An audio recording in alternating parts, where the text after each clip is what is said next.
UFC returns to Brazil this weekend with an absolutely stacked fight card. This is one you don't want to miss. I've teamed up with DraftKings Sportsbook to bring you closer to the action. Right now, all new customers that bet $5 will get $200 in bonus bets instantly. Download the DraftKings app right now. Sign up using my code Sonnen. The crown is yours.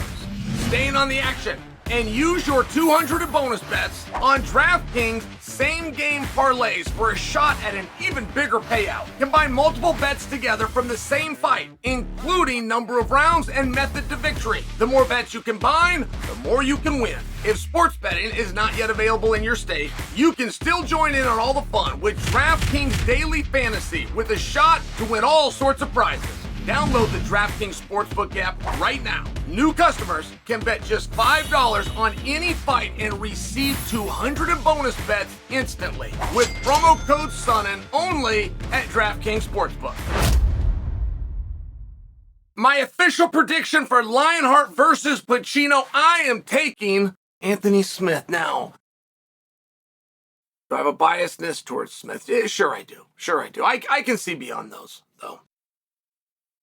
I know so much about Smith that I could tell you his age. I could tell you how he's training. I could tell you what he weighs today. But it is because of my relationship with Anthony that I feel so confident that he's prepared for this fight. Listen, Anthony Smith is in one of these extremely sensitive and uncoveted positions that happens to fighters all the time on accident. Like they never look to be here. Anthony Smith could lose this coming fight and lose his future positionings to be on television. Like he's not in contract of or in jeopardy of losing his contract or his opportunity, but he could lose TV time. He could come down the card. And I only mention that because Anthony Smith is this close to fighting for a title on any given day. There's few people whose names come out of Alex Pereira's mouth more than Anthony Smith. There was even a confusion done there where Anthony didn't know how to get a hold of Pereira. I'm going back in time a little bit, but he didn't know how to get a hold of Pereira, but Pereira was calling him out so strongly that Anthony did know how to get a hold of Glover. And Anthony contacted Glover like, hey man, is there something going on here? And Glover didn't really know what it was about. I'm just saying like that was never put to bed. And the only reason I'm telling you that story, Pereira brings up Lionheart a lot. And I don't totally know what that's about. Now, from a stylistic matchup standpoint, like you might push back and tell me, hey, we're not going to see Lionheart fighting for a title against Pereira. Okay, great. Let me give you a different scenario. Pereira is no longer champion. Like, just imagine that, if you will. Imagine that Pereira had dropped the title to Jamal. Just imagine that. And then I came to you and told you it's going to be Anthony Smith versus Pereira. You would be excited and you wouldn't resist that in the least. Okay, great. Well, what's the difference? The only difference there is one fight. Right? He did beat Jamal. Pereira did. He is still the champion. Well, but one fight later, I got you to see where Anthony versus Pereira makes sense. So I'm just doing that same thing now. Anthony goes out. He has a great fight. All of a sudden, he's in the conversation with Pereira, who, by the way, has conversations currently non-existent. And when they do come up, they involve Ankalaev, which is going to be a conversation that is non-existent. Now, give you a quick story on Anthony. Anthony was out at the PI work doing UFC 300 together. And he looks good. Like every time I see him, I ask him to say, hey, how big are you? Hey, what do you want? Come up and grab you, feel his arms and whatnot. And he's a very big guy. Anthony could walk around on vacation at 238. No problem. And he was looking lean. He was looking very fit. He weighed 220 pounds. And when it came time for us to order food, he ordered food that was neither high in nutrition, low in carbohydrates, or low in calorie density. And I just said to him, I say, hey, are you, this isn't affecting you yet? He said, Chael, I haven't been on a diet at all, been eating anything that I want. That's very relevant, right? Because losing weight or gaining weight is calories in to calories out. And if he's able to eat what he wants, and it speaks to the high level of training that he must be doing. So I'm just gathering some of these clues. I'm just kind of picking up some things that he's setting down along the way. And in my heart and in my mind, I know he's got to fight 3 weeks away, and that's what it was from UFC 300 that I'm discussing to 301. There was only 3 weeks separated. And being a veteran like he is, to take on a gentleman who's only 4 fights into his UFC career, coming through the Dana White Contender Series, oh, by the way, if you look a little bit closer, is completely undefeated.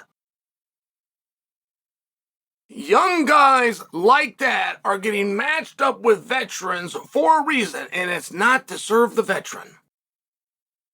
Now, Anthony, backing up to 300.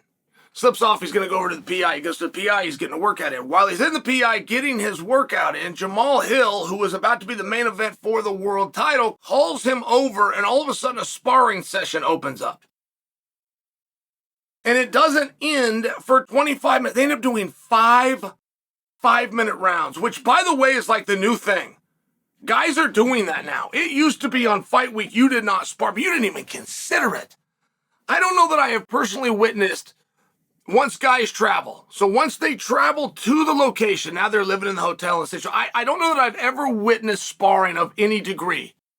Whether it's going to be 1-minute rounds, 2-minute rounds, 3 minutes, just something light but more protected. I don't know that I've ever seen it. I'm not positive I have seen live grappling at that point, because if you butt heads, you catch an elbow, you do anything that causes a cut, the fight is off, which means you're not getting paid. Not only will you be blamed and heckled around the world for costing an event to yourself, whoever did it to you isn't going to be looked at very fondly either. Like, if you get a cut that costs you a fight, the organization is going to want to know, who were you going with? I mean, I'm just sharing with you. Guys are doing it all the time now. 2 weeks before, Paulo Costa allowed me access to come in and watch him getting ready. That would have been 5 weeks before. As he was getting ready for Whitaker, and this was on fight week. This is the Tuesday of fight week. So you got Tuesday, you got Friday's the weigh-in, Saturday's the fight. On Tuesday, Paulo Costa sparred hard 3 5-minute rounds. And then I tell you that story because all of a sudden, Anthony does it with Jamal.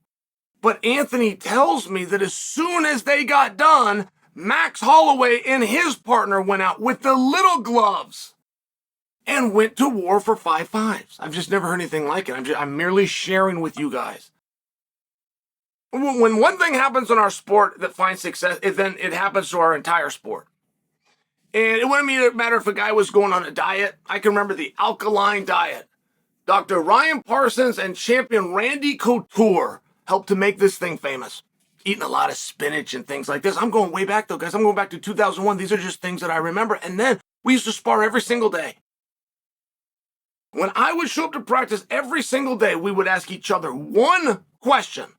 And I could name drop, boy, this is Evan Tanner and Randy Couture, the late, great Evan, by the way, the late and even equally as great Robert Follis, Matt Lindland, Ed Herman, myself, Dan Henderson, Randy Couture. Did I say that? We would ask the same question every single day. Big gloves or little gloves? It would then be a popularity vote. We'd look around and whoever wanted big gloves, we put on big gloves. Wouldn't matter if we'd done that the day before or the previous 5 days. It was purely majority rules. Whether we were going to go big gloves, little gloves, we would set a clock. Every 5 minutes it would sound, and we would go spar. That was it. That was all that we did. Then that changed over time. And I remember when it happened, and it went down to twice a week. And this was right around 2015, and I hated it. I did not believe in it at all. I did not believe that that was enough. One day little gloves, one day big gloves. And I'm like, that is not going to work. And it stayed. It stayed from 2015. That's still what they do now. And you'll even hear of some gyms where they only do it 1 time a week. But now we're finding guys, Jamal Hill, who I name dropped for you, Paulo Costa, who I mentioned for you, Max Holloway, feature big name fights that were not on weight. They still had to cut weight. They still had to do media. And they went the full duration. In Paulo's case, that was 3 rounds. In Jamal and Max's case, that was 5 rounds. Guys, I'm not telling you something here. I'm just telling you something new. There was times in our sport that guys would not wear headgear in practice. They were teased, in fact. You were teased if you wore headgear in practice. Like, the sport is going into different spots. I can't imagine that this one stays. I also don't know the science behind it, at least in theory. What is the science behind 5.5s at full pace after you've traveled and while you're malnourished and dehydrated because you still got to beat the scale in front of you? And I'm going to get back to you when I find out. I'm going to get back to you when I find out what it is. But I'm going to use that scenario in that situation nonetheless, because that was the last fight Anthony Smith had. It's not what you guys think it was. The last fight that he had was at the PI that day, and it was against the best in the world. Right? It was against the best guy in the world. And you never tell Jim stories, and it wouldn't be right for me to share, but I heard Anthony speak on this. And Anthony did not mind saying that he did not win that day against the best in the world. But Anthony Smith was also doing 5.5s that were unexpected. In this match, he's only in for 3.5s. And he's got the younger guy who's unblemished and came to the Contender Series, and even before that, nobody had ever gotten over on him. I understand the whole thing, but if you're asking me for a prediction, I'm rolling with Lionheart.